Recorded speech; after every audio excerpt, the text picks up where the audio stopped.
thank you so much for coming on the podcast. I am really excited for this conversation. Me too. Thanks for having me. We're going to kick it off with the question that I ask everybody. So what piece of creative artwork changed your life and why? I had to think about this because there were so many, but I think probably the most impactful for me was Tiny Beautiful Things by Cheryl Strayed. Okay. So it's a book. Do you know of her? I've heard of the book, but I haven't read it. She is like the most incredible writer. She's like my writing inspiration. And I read this. It's a book of short essays. She used to pen a column called Dear Sugar, and she was like an anonymous writer for this column, and people would send in like their moral dilemmas and their existential problems and stuff, and she would respond. But she is exquisite, and reading that book, like that collection of short essays, made me really fall in love with the craft of writing and like want to be not just write online, but like become a really like evocative kind of writer. So like totally life-changing. It's such a good book. Wait, so how old were you when you read that? Oh, like 3 years ago. Oh, yeah. Wow. Yeah. Amazing. This was maybe, just before I started my Substack. So, yeah. Yeah, I love your writing. I'm just such a fan. Thank you. Well, it's inspired by Cheryl Strayed. Yay. Thank you, Cheryl. Okay, so obviously we're talking about changing lanes, which, you know, does happen for creatives. I know I've changed lanes and I know lots of other creatives have, and I feel like it's becoming more of a thing as we go along, and you write about this. Can you talk about the first time that you changed lanes? So I kind of have two examples, and they're both so random. But the first time I changed lanes was before I even kind of got my career off the ground. So when I was in university, I studied an arts commerce degree, but my one goal was to become a spy and work in intelligence. And so a lot of my, it's so rogue, it's so random, but all of my sort of art subjects were geared towards like international relations and politics and stuff like that. Cool. I traveled internationally to the Middle East and stuff, and I just fell in love with this idea of becoming a spy and working in intelligence. And so in my final year of university, I applied and I went through the 10-month long recruitment process to become a spy, which in and of itself was like the most insane like experience of my life. Wow. But I didn't have a backup plan. This was like my one track thing. I didn't apply to any grad programs, any other jobs or whatever. And I got through to the very final round, and at the final round I was told I didn't get in with no feedback. Devo. They don't tell you, and also you can't apply for another 7 years. Oh my gosh. So that was in my final year of uni. I kind of wrapped up my uni degree and I had no plan. I was like, what do I do now? I have no direction, no backup plan. And I ended up getting a graduate job for Uniqlo, random, retail, and moving to Japan and Singapore with the brand, and then coming back to Australia to launch the brand. So I kind of pivoted from like an almost intelligence career into retail. So random. And then the other big kind of pivot I made was in 2019-ish. I was working at Mack at the time, so like in retail, like brand, consumer brand. And I quit my job, which was like my absolute dream job at the time, and pivoted into podcasting. And I had a podcast called Lady Brains. So I sort of went from this like kind of corporate strategy role into the media space, and I had no idea like what I was doing. Yeah. Didn't know what a good podcast looked like, how to interview people, like how to think about questions. Like I had no idea. And that podcast kind of laid the foundation for everything that I'm doing now. So I'm like no stranger to pivoting, but I consider myself a generalist and kind of like interested in lots of things. So the idea of like a one-track career doesn't excite me. That's awesome. And I feel like it's a muscle too. The more you kind of do it and it works out, the more you're like, I can do this again. What's the worst that could happen? But also the times that you do it and it doesn't work out, I think have been the most impactful for me, because not to say that the podcast didn't work out, but I made the decision to leave. By the time I left that podcast, it had become a business. We were doing other things, running events, built a community. And I made the decision to leave that to go out on my own and do my own thing. And not that it wasn't a success, but it wasn't the success that I had hoped. Yeah. And it was a really difficult decision leaving that business, but I came through. I survived and I kind of figured out a new pathway for myself. And I think that has actually been the most pivotal lesson around pivoting. It's like, even if it doesn't work out like you think, there's always a million other options that you can take. Yeah. Like there's no end point. It's just like how agile can you be? And there's always benefit too, even if Totally. it doesn't work out. You learn something God, or so some much. opportunity comes. 100%. Why do you think it's so scary to go out on your own or to try something completely different? Obviously, you've done it twice now. I mean, were you scared both times, and why do you think that is? The first time I wasn't scared. I was just like directionless, I think, because I'd put all of my eggs in this one basket and it didn't come to fruition.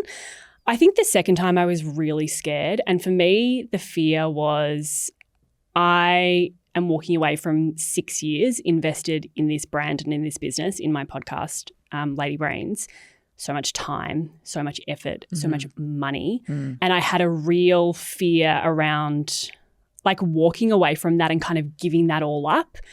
And I think the hard part for me was also like the identity crisis, because I think like, I work with a lot of people who are in like really shiny corporate roles and really want to go out and do their own thing, but are so scared of losing the credibility that comes with a title or working for a really cool brand or building your own business in my case.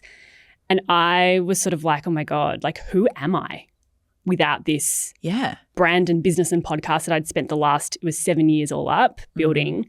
And I was also scared about what people would think of me. Like, it's that whole thing around like, oh, people are going to look at me and think that I'm a failure because, I'm walking away. And another big one for me was like fear of losing relevance. Like if I'm not doing this, like what am I even doing? So there was so much, all mental stories that I was telling myself that kept me from making the decision for a long time. And it was really, really scary. I think it's also scary when you don't have a clear idea about what you want to do next. Like I left my first business and I just I had no clue.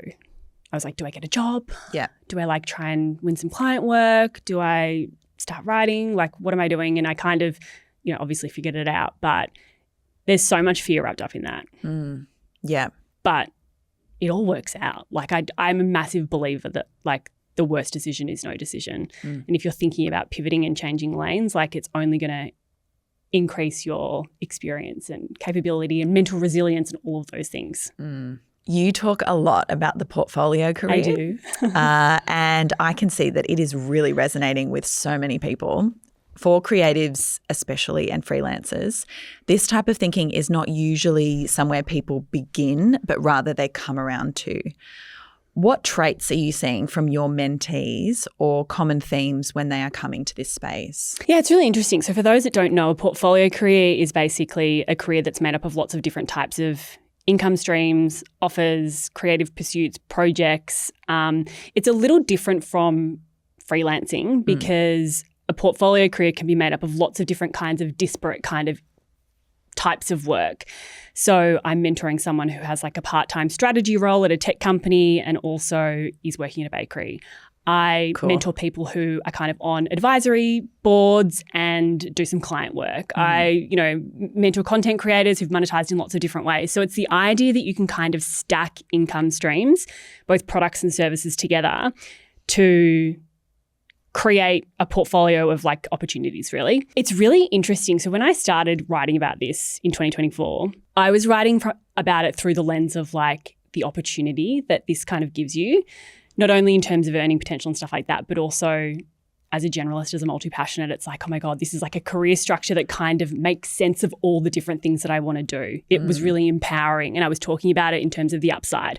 And some people who come to me for mentoring want to build a portfolio career because they want to tap into that upside. They're like, okay, cool. I've got skills. I've got, the drive, the motivation. I want to see if I can make this work and kind of construct a career for myself that feels more aligned to my values and my strengths and gives you freedom. Gives you flexibility, but it's also like a reflection of the work that you want to be doing. Yeah. So there's that real drive to like create something that has a lot of upside. But increasingly, it's so insane how much it's shifted over the past sort of 6 to 12 months that a lot of people are coming to me going, I want to build a portfolio career because I can see the way the world of work is going. I'm worried about my job being made redundant or my job has just been made redundant and I need to learn how to monetize my skills in different ways and kind of build momentum and earn income independently and diversify my risk because I can't bank on the security of a full-time job anymore. Yeah. And so it's so interesting. There's this like, you know, two sort of entry points to the portfolio career. Some people it's out of choice and some out of necessity, but increasingly it's moving more towards like the necessity piece. Yeah. Which is not surprising given the way the world of work is going. But surprising how quickly that has happened. Oh my God. Over the last 6 to 12 months. Yeah. I mean, I guess like it reflects the pace of change and the rate of like AI improvement. You know, I feel like every time a new model comes out, there's like a sweeping wave of redundancies. Maybe there's not a direct correlation there, but it just feels like things are changing so quickly and people are the portfolio career is starting to be seen as like a legitimate and actually strategic option. Yeah. Whereas, you know, 2 years ago when I was talking about this, the concept's not new, but it wasn't as widely like accepted or seen as like a legitimate path. A lot of people 2 years ago, creatives and otherwise, were sort of coming to me being like, oh, I work this way already, but I kind of feel a bit ashamed about it. Like, I don't feel proud in a conversation to be like, I do this and this and this. Yes. Whereas now people are like, I do this and this and this, and like my risk is, you know, spread and I earn money in a few different ways and I'm independent, and it's seen as a more legit career choice. Which I think is a good thing because it is a legitimate career choice. 100% right. Like a recruiter said to me, they're like, your CV is a bit confusing. And I was like, yeah, that's because I do lots of different things. Yeah. And I don't think that's a bad thing. It makes me really adaptable and flexible whenever I go into something. But yeah, it was definitely like That is such old thinking. Even like the physical CV as a document reads like is great for a linear career, but not for a portfolio career. And I think one of the really important skills that people need to learn if they want to do this is the ability to tell a story around their value.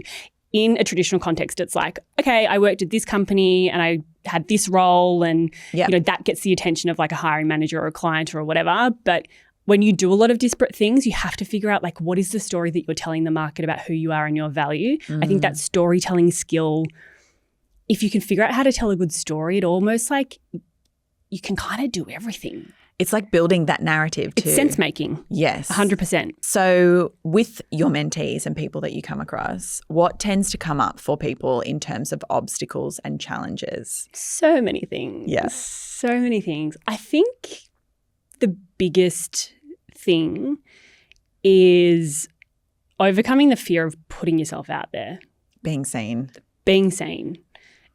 Not even just in like a content or personal brand perspective, but even the idea of like reaching out to people and trying to create opportunities for yourself and put yourself in positions where you might fail or be rejected is an absolute must if you're working this way. Yeah, and it's really also uncomfortable. It's so uncomfortable. It's like the hardest hurdle to get over for a lot of people, but it's also like the most rewarding thing if you can kind of overcome that fear of being seen. So that's a huge one that comes up. I mean, the other one that obviously comes up is money anxiety, moving from kind of a full-time salary and stability and stuff into a portfolio career where a lot of the time you have variable income.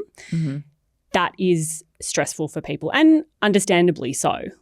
It requires kind of like different skills around how you manage your cash flow and how you kind of create that financial buffer for yourself.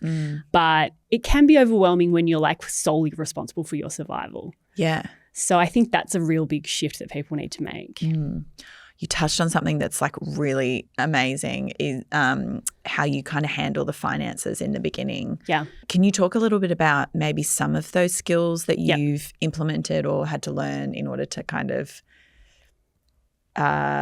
reduce the risk? 100%. I think it's so important. So the biggest thing that I say to people when they're thinking about leaving a full-time job or moving into independent work, regardless of whether it's like portfolio career or freelancing or whatever, is to build your emergency fund. It is the most important tool I think anyone can have to kind of give yourself a financial buffer, but also that sense of security.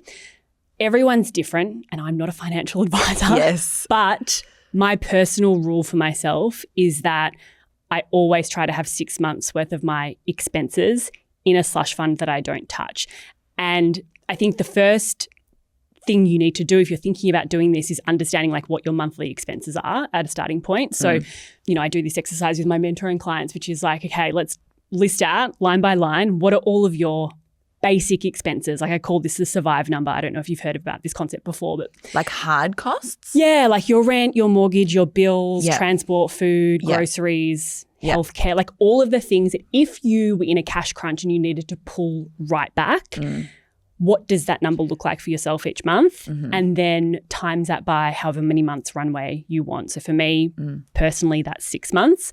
I know people who have, a higher aversion to risk and maybe more obligations and they prefer a 9 to 12 month runway or whatever it might be. But having that slush fund means that you're not making decisions from a place of desperation. But I think the other way that I use that slush fund is to smooth out my cash flow each month.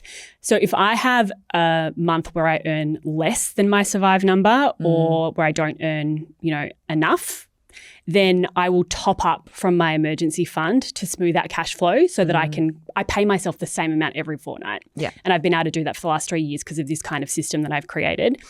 So when I have a slow sales month, I will top up with my emergency fund. And then if I have a big sales month, then I'll kind of replenish that emergency fund. So I'm always in this position where I have at least 6 months runway. If everything goes to shit and my website breaks and I lose all my client work and my Substack gets hacked and I lose all my emails, like if everything went to shit, I know that I have 6 months to be able to figure out what comes next. I think I've been self-employed for the last 7 years. I feel confident in that time. Like I feel like that's a good amount of time for me to figure out what I would do. Yeah. But it also allows me to kind of smooth out my cash flow. So in a weird way, like this sort of cash flow system, it has allowed me to essentially pay myself a wage every single fortnight. I have variable income, but I've managed to engineer that financial stability and security. I think like the key part of that is having that emergency fund in the beginning. And I always say to people the best time to do that is when you're in a job. Yep. I love that because it's predictable income that you've like engineered for yourself. Yep. And still been able to do all these things. Yeah. And the only reason that I have implemented this is because in my first business, I quit my job at Mecca and I did have a good amount of savings, but had no system for really managing cash flow in the business. And also I quit my job 6 months before COVID. And so everything that we had built, every revenue stream we built went to zero overnight. Damn. And so I burned through that emergency fund pretty quickly and didn't really have any kind of – it was so stressful. Like it was so incredibly stressful. And so when I left that business and kind of started to do my own thing and won some relatively high-paying client work in the beginning, my first and only goal was to save that 6 month fund again. And it's kind of carried me through. Smart. Yeah. It is one of the most challenging things about working for yourself is and managing kind of unpredictable income is like because I think once you are financially stressed, obviously your nervous system like you just can't do anything. You can't create, you can't make good decisions. Yep. You talk about building in public a lot. Can you share what that means in practice and why should people do it? I think I talk about building in public a lot and also thinking in public a lot. And for me, that really just means like narrating my process and what I'm doing. I always think about, it's kind of like a sort of analogy, but like I'm obsessed with musician documentaries. I'm obsessed with like watching the process of a tour being created and understanding how they, wrote an album. And like I just love that kind of behind the scenes content. Storytelling about how somebody has done something. And it's because you kind of buy into the process, you buy into the artist, it humanizes them, all of that. And I think building in public or thinking in public and kind of sharing your journey as you're going through it does the same thing. It gets buy-in and interest from people, but also for me, it's sort of like it's a way of sort of, I don't know, just like sharpening my thinking by talking about things and writing about things as I'm living them and thinking about them. It just helps me get clearer personally. So I think part of the reason that my Substack has grown so much is because I'm super transparent and I kind of share, well, you can tell me, like, I don't know if you think you think that kind of approach is good, but I think people kind of buy into your journey a little bit. And it also has allowed me to kind of pivot and do things, and, you know, I can kind of do anything as long as I'm narrating the journey. It sort of contextualizes all the decisions that I make. Yeah, and I feel like people get invested in you as well because you're sharing like things that worked, things that don't work, and people can see themselves in your journey too. So it's like really smart to get like really interested audience or like fans, you know? Yeah, and it's also like giving value as well. I always think about one of the things that people say to me all the time about showing up online is like, well, I've got nothing interesting to say or I'm not an expert. And it's kind of like you don't need to be an expert. You just need to be like 1 or 2 steps ahead. So when I'm writing a lot of the time, I'm writing for myself, to be honest. But I'm also I'm writing for Anna 2 years ago. Like what would I have needed to know or understand about portfolio careers or business and what I'm building 2 years ago? And I don't know. I think about people that I look up to. Like I'm learning the best lessons from people who are just ahead of me. Yeah. So I think that's also part of it. Can you talk about your early building days? What did you decide to do first? So obviously you had Lady Brains, you walked away from that, and then you said you kind of didn't really have a clear direction. Yeah, I had an existential crisis. Yeah, what was that like? Well, I didn't have the term portfolio career in my lingo back then, but part of the reason that I left Lady Brains is because I just wanted to do lots of different things and I missed working in big teams and I was interested in tech and all sorts of things. So I think I always wanted to do many things, but then fear pulled me back into the like, I should get a job. Should get a job. You know, it'll look better from the outside. It'll look better on my CV. It'll be stable, predictable income for the first time in a long time. So I actually went down the job train for some time. I was interviewing for I wanted to get into venture capital. So I was interviewing for a bunch of firms and stuff like that. And as I was interviewing for these jobs, I was also just reaching out to my network and tapping people on the shoulder. Fortunately, because I had a podcast. Podcast is a great networking tool, by the way, because you build relationships with people. You're offering something of value. You're in person. You know, majority of our interviews were in person except for the COVID time. And so I had this like huge sort of Rolodex of people that I could reach out to and say, hey, I've left Lady Brains and I'm now sort of exploring new opportunities. And it was more just like to kind of put the feelers out. I didn't really have a key objective. But off the back of a bunch of those conversations, founders came back to me and they said, oh, actually, we might have work for you. We might have a project for you. What do you offer? What are you interested in? And so I remember very clearly it all happened in the space of 1 week. I had sort of got these 2 fractional offers from 2 companies. One of them was Ultraviolet, the skincare brand, and the other one was Packsmith, a tech startup. And at the very same time, my dream job, which I put that in inverted commas because, but it was the one that I had sort of said, if I want to get a job, this is it. Came onto the market. It was chief of staff at Blackbird. Okay. And I was like, am I going to apply for this or am I going to kind of do these 2 fractional pieces of work with these 2 startups and kind of cobble together an income and see where it takes me? And my head was like, apply for the job. My gut was like, take the client work. And I went with my gut because that's a big lesson that I've learned over the last 10 years. And kind of took that client work and it just very organically grew from there. That's how you know that like you're on the right thing though. I feel like things just kind of happen and fall into place. Yeah. And you have to be open to that as well. You know, I think if this had happened 5 years ago, I 100% would have taken the job or like gone for the job.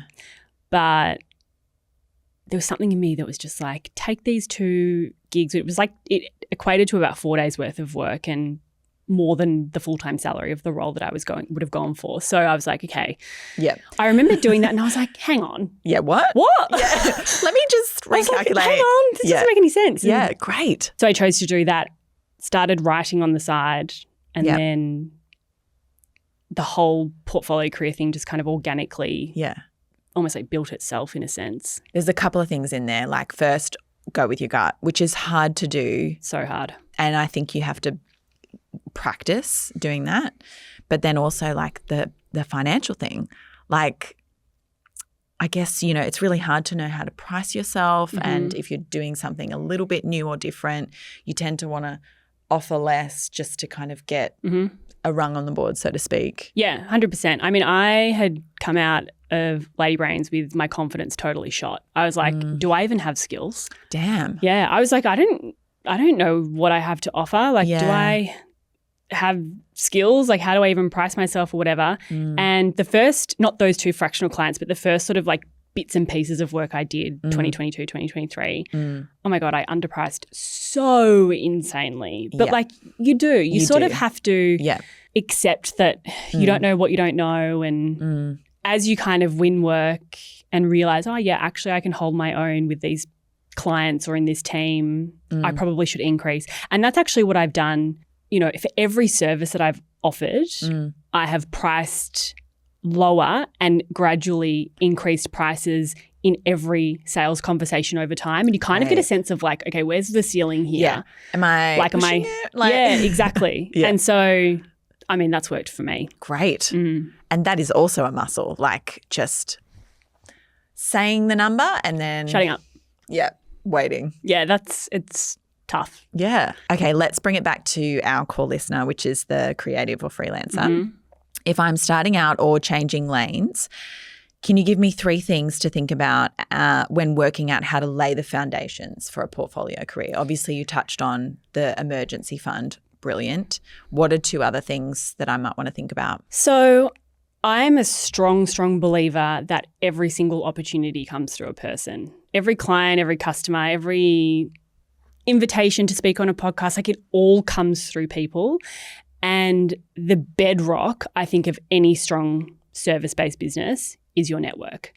I think it is so critically important. And I would say the first 2 years of my portfolio career, all of the clients that I had were people that I knew. And that's super common. It's really, really common for your first customer or client to be somebody that is within your network. And so it follows that if you have a deep network, if you have a strong network, if you know people in your industry, you have more opportunities to find work. And so again, in 2023, I'd actually landed my kind of 2 fractional roles, but one of the other things I did that year was to say to myself, I'm going to say yes to every single coffee. I'm going to take every single casual meeting. I'm going to go to events. Like that to me was a real year of reactivating my network and building my network, because I knew that if I wanted to have a long-term pipeline of potential clients, I needed people to tap on the shoulder. Yeah. And so for anyone who is like working for themselves or thinking about working for themselves, I think really like investing in your network and your relationships is really important. So that would be the second one. I think the third one, and like people might hate me to say this, but I think the third one is showing up online. Yeah. Starting to like showcase your thinking, your creative projects, your portfolio, your approach to everything. Yeah. It's like I think about content as the new resume. It's like if somebody can see how you think and work and there's a body of work online for them to look at, I think that speaks volumes, you know, compared to say a CV or whatever it might be. So yeah, if people don't know who you are, you'll never get opportunities coming to you. Totally. It's like the push, pull, lever situation where you don't even have to do that much sales work. People come to you. But that's a long-term play. Yeah. I see a lot of the time kind of in the first like 3 years of, you know, building a freelancing business or a portfolio career or whatever it might be, is direct outreach, like outbound and sort of sales and networking and all that sort of stuff. That's the turnaround time for you to win work is much quicker. It takes a long time online to build trust. And I would say that it was probably like 18 months of writing online before I started getting inbound opportunity leads, like qualified leads for work. That's good to know. Yeah. That's a long time. That's been my experience because I think it takes a while for particularly people who are cold, who've never met you in person. When you're doing something a bit new and a bit different, people kind of have to be educated in what you are doing and offering and selling. So that makes sense that maybe it is, you know, a certain amount of time before people go, that is what I need. Actually, I've been following for a while and bang on. It's kind of, I don't know what the actual number of touch points is, but in marketing or whatever in sales, it's like 8 touch points or 35 touch points or whatever it is to kind of go from 7 to like 21. Yeah. And obviously not everyone sees everything that you post. So it's, again, like the networking piece and the sharing content online piece I see as like a really long-term, like it's an investment in your future massively. Side note, I actually bought a ticket for the social summit just to see you speak, which was a $400 ticket. But I got a lot out of the whole day because there were like brands. Oh, the one in Sydney? Yeah, the one in Sydney. Oh, cool. And like there was so much cool stuff happening, but like it was your post that actually sold that ticket. So you should have got a cut of that. Thank you.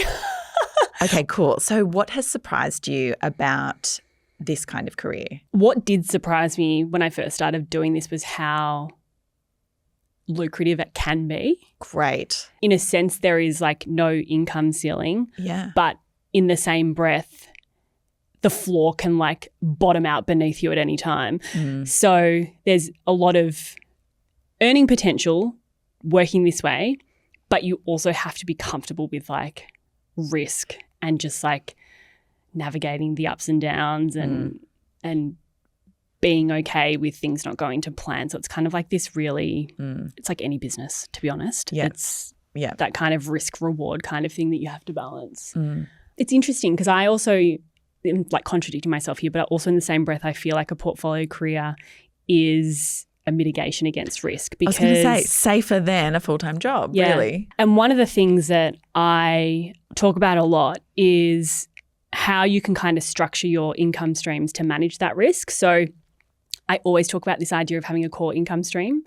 So whether that's a part-time job, whether that's a long-term retainer, for me it was fractional work in the beginning, long-term projects, like one kind of core income stream that's relatively reliable and then having that anchor your earnings and then building kind of secondary or experimental income streams on the side of that. And that has been the shape of my portfolio career has stayed, even though my core income streams have become different. Yeah.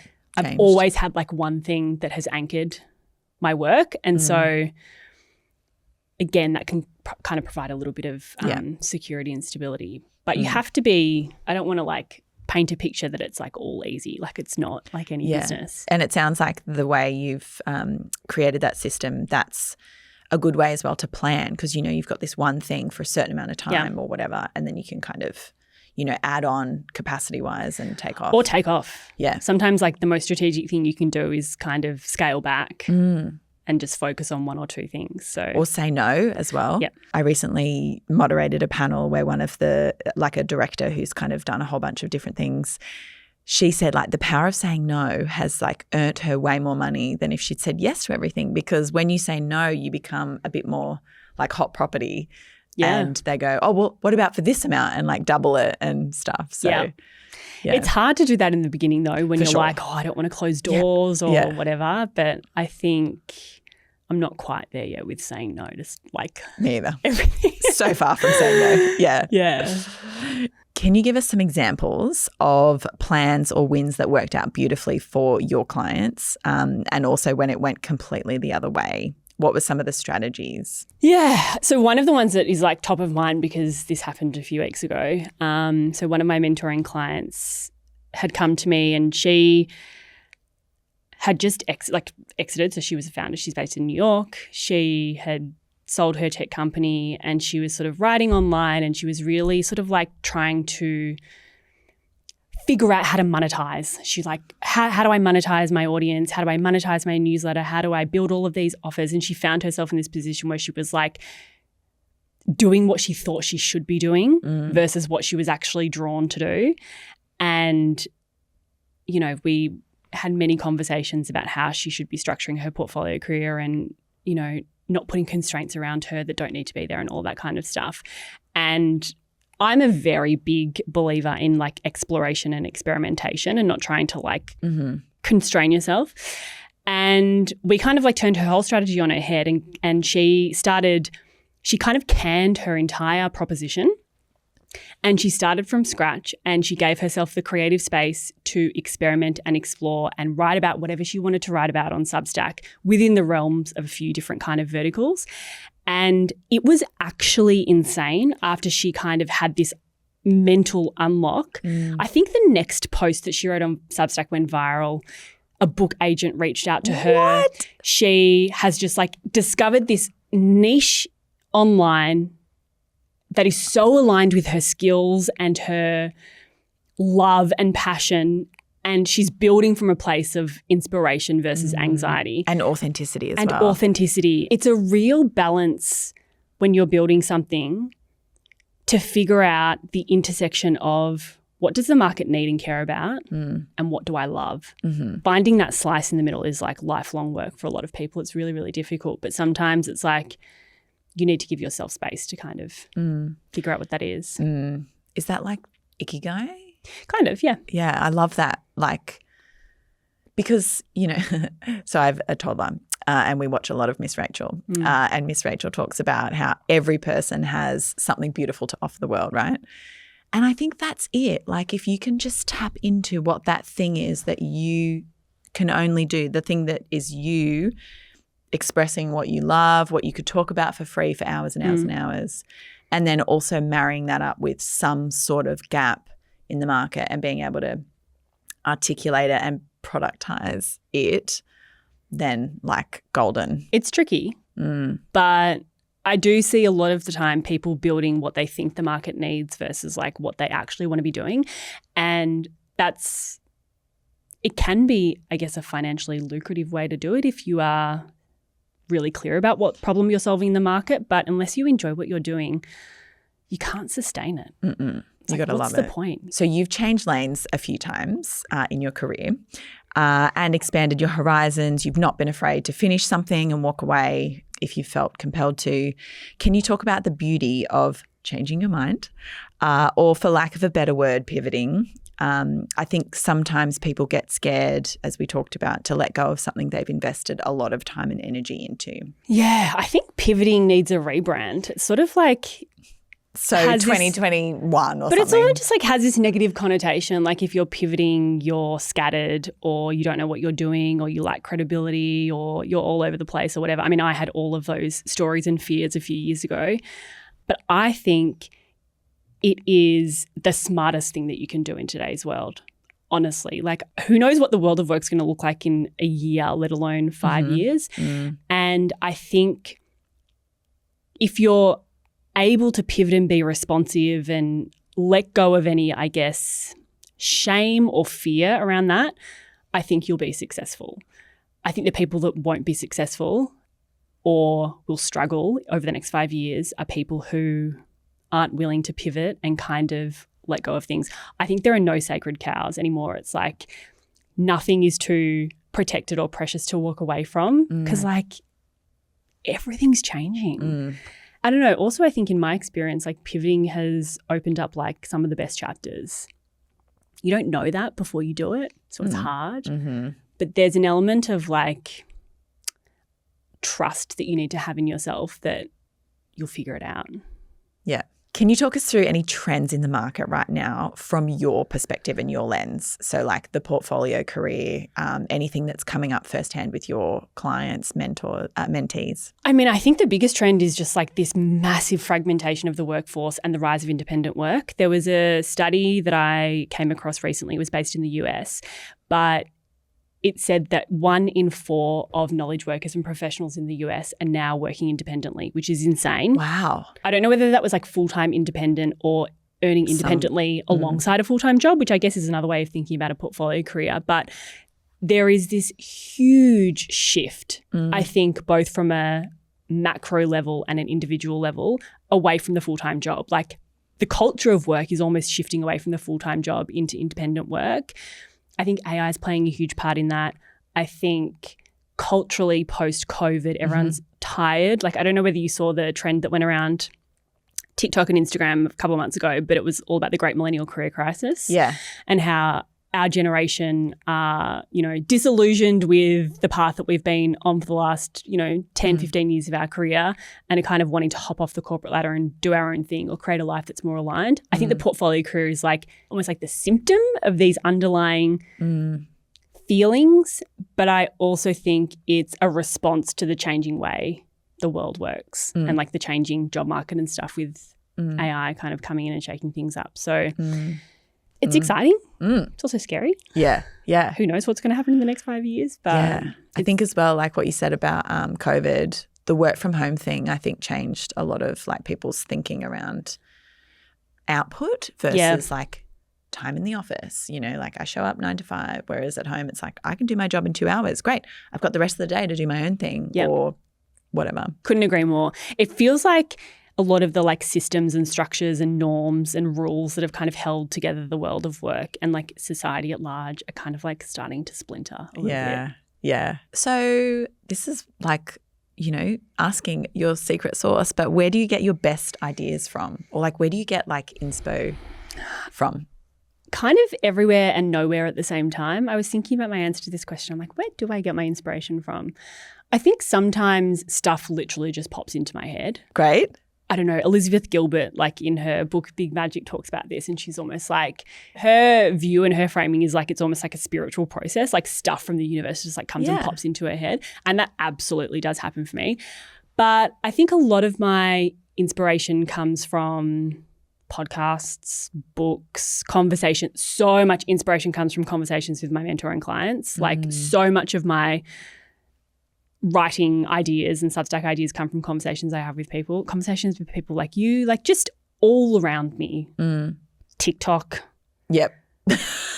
Like I was going to say Twitter, but not so much Twitter anymore. But yeah, I don't know, just everywhere. I am psychotic about documenting my ideas. And this is a huge part of my creative process. So I have like an idea capture system in Notion. Cool. And over the last 3 years, I've really trained myself to capture any fleeting thought that I have. And so I probably have like 3,000 or 4,000 ideas from podcasts, stuff that's like just popped in my head in the shower that I've just, because I know that if I don't document it, it'll be in one ear out the other and I'll never be able to capture that again.